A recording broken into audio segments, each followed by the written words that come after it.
দেখো, এই ছবিতে যাওয়ার আগে বলি, জাস্ট আগের ক্লাসে অন সম্পর্কে আলোচনা করেছি। যাও গিয়ে দেখো, তোমারই উপকারে লাগবে ভাই। আর যারা তোমাদের মধ্যে যারা কম্পিটিটিভ পড়ছো বা স্পোকেন ইংলিশ প্র্যাকটিস করতে চাইছো, তোমাদের 100% গ্রামার শিখতে হবে না, জাস্ট কয়েকটা টপিক শিখলে হবে। তার মধ্যে প্রথমত আছে কি, মন দিয়ে শোনো, বি ভার্বস আছে, বি ভার্ব, হ্যাভ ভার্ব আছে, চ্যানেলেই আছে। ডু, ডাজ, ডিড, কোথায় কোনটা বসাবো, আর কি টেন্সটা এখনও করিনি, ওটা করাবো। আর হচ্ছে মোডাল ভার্বগুলো আছে, সব সিরিজ দেওয়া আছে চ্যানেলে, গিয়ে এটা দেখে নিয়ে গিয়ে টোটাল তোমরা দেখো ভাই, সব উপকারে লাগবে, একদম ইফেক্টিভ হবে। এই মোটামুটি 3-4টা জিনিস জানতে পারলে অনেকটা হয়ে যাবে। তো আজকে ছবিতে প্রবেশ করা যাক। দেখো, আজকে শিখতে চলেছি আমরা অন, ওভার এবং অ্যাবাবের মধ্যে পার্থক্য কোথায় কোথায় আছে। দেখো, অন কোথায় বসবে? অন হচ্ছে তিনটের মানে কিন্তু বোঝায় ওপরে। অন কোথায় বসবে? না, ধরো কোনো কিছু আমাদের একটা উপরে আছে, যেমন এই যে হাতের উপর হাত রাখলাম, তো I am keeping my hand on my left hand, বোঝা যাচ্ছে? On my left hand. এখানে দেখো ছবিতে বোঝা যাচ্ছে যে একটা টেবিল আছে, টেবিলটাকে ঘরের মধ্যেই রাখতে হবে এমনটা নয়, ছবিটাতে প্রাসঙ্গিক তাই দিয়েছি। এবার টেবিলের উপরে গ্লাসটা আছে, গ্লাসটা কিন্তু টেবিলের সঙ্গে টাচ করে আছে, স্বাভাবিক ব্যাপার। তুমি ধরো চেয়ারে বসে আছো, তো আমরা চেয়ারে বসে থাকি, টাচ থাকে আমাদের, তাহলে সেগুলো কি, we are sitting on chair, বা suppose you are sitting on your seat, তাহলে অন ইউর সিট বলবো। তাহলে on the table, the glass is on the table, the book is on the table, বা I kept my keys on the desk. ধরা যাচ্ছে এরকম করে আমরা on ব্যবহার করি। অন কোথায় ব্যবহার করব? যে ওপরে হবে এবং টাচ থাকবে, মানে ছুঁয়ে থাকবে বা স্পর্শ থাকবে, সেটা অন। ওভার কোথায় হবে এবারে? ওভার কোথায় বলবো? ওভার হচ্ছে না, টাচ থাকবে না, টাচ থাকবে না, টাচ থাকবে না। আর কি বলবো? এই যে ধরো পাখি, যে ঘরের উপর দিয়ে পাখিরা উড়ে যাচ্ছে, বা এই যে এরোপ্লেনটা উড়ে যাচ্ছে, প্লেনটা উড়ে যাচ্ছে ঘরের উপর দিয়ে, সেই ক্ষেত্রে কি বলবো? যে এদের একটা মোশন আছে, বা কি বলবো, মোশন আছে। মোশন মানে গতি আছে, হ্যাঁ, গতি বলবো। মানে টাচ, টাচ থাকবে না, আর একটা গতি থাকবে, সেটা হচ্ছে ওভার। বুঝতে পারলে? যেমন বলো, আমার মাথার উপর দিয়ে পাখি উড়ে যাচ্ছে, তাহলে birds are flying over my head. বা ধরো বললাম যে আমার মাথার উপর ফ্যান ঘুরছে, ফ্যানটা আমার মাথার উপরই ঘুরছে, দ্য ফ্যান ইজ মুভিং বা the fan is spinning over my head. ধরা যাচ্ছে? তাহলে কি বললাম?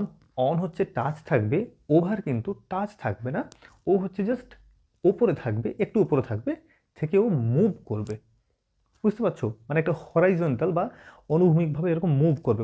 যেমন ধরো এরোপ্লেনটা যাচ্ছে, ও তো এরকম এরকম করছে না, ও তো মুভ করছে সরাসরি, মানে হরাইজন্টাল অনুভূমিকভাবে যাচ্ছে এরকম। তাহলে একটা গতিশীল বা গতি থাকবে, বুঝলি?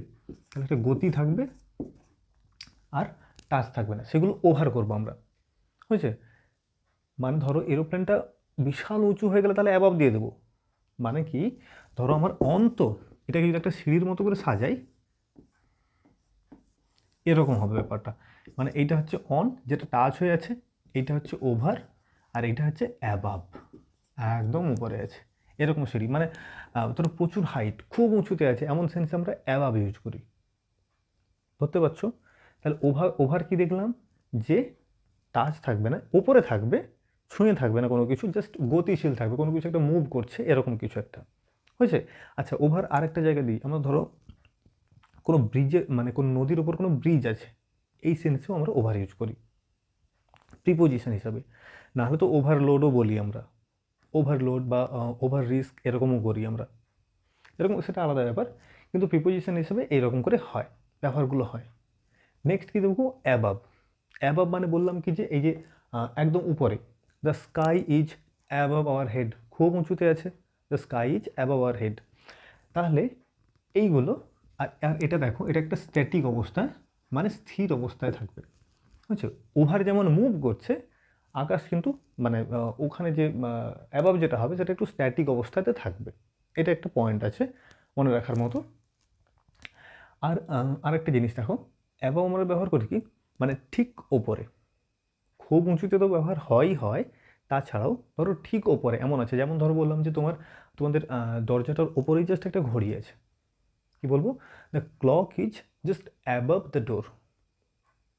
হচ্ছে the painting is just above the table, এইরকম করে আমরা বোঝাই। মানে অ্যাবাভ এমনিতেই হচ্ছে যে খুব হাই বোঝাচ্ছে, এই যে দ্য স্কাই ইজ অ্যাবাভ আস, আকাশটা আমাদের ওপরে আছে, অ্যাবাভ আর হেড, মাথার উপরে আছে।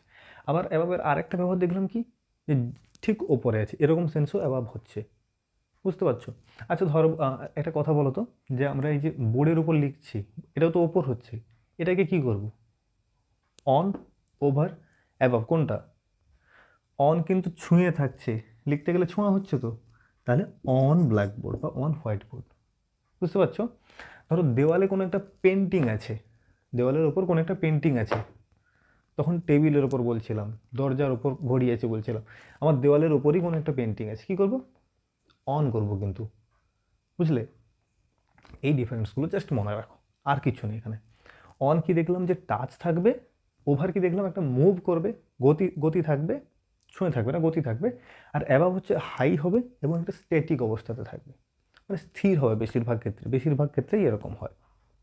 বুঝতে পারলে? বোঝা যাচ্ছে তো?